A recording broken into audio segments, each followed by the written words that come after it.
আচ্ছা কোনছে আল্লাহ বড় না মানুষ বড়? ধরো গাদা, তুই কার হাতে কার জোড়া দেশ? কুড়াই আল্লাহ আর কুড়াই মানুষ। যেটা কবার কইছে ওইটা কন। আল্লাহ বড় না মানুষ বড়? আল্লাহই তো বড়।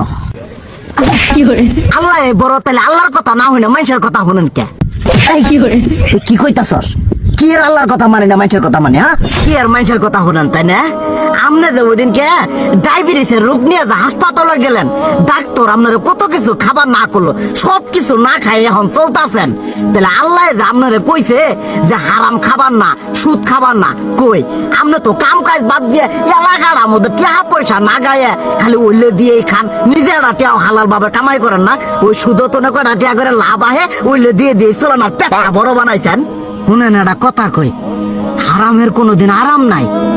হালাল পথে রুজি রোজগার করেন, প্রয়োজনে এড়া বেলা কম খায়েন, তাও শরীর পিণ্ডও ভালো থাকবো, কোনো রোগ বেদও হবো না, আরামও পাবেন, আল্লাহও খুশি থাকবো। তুই আমার এইভাবে বুঝাবি আগে কইলি না কে? আসলে এই বিষয়টা তো আমি কখনো মাথায় এইভাবে নিইনি যে আমাদের কখনো ডাক্তার নিষেধ করলে ঠিকই আমরা নিষেধ মানি, কিন্তু উপর আল্লাহ যে কত কিছু নিষেধ করে দিয়ে সেটা মানি না।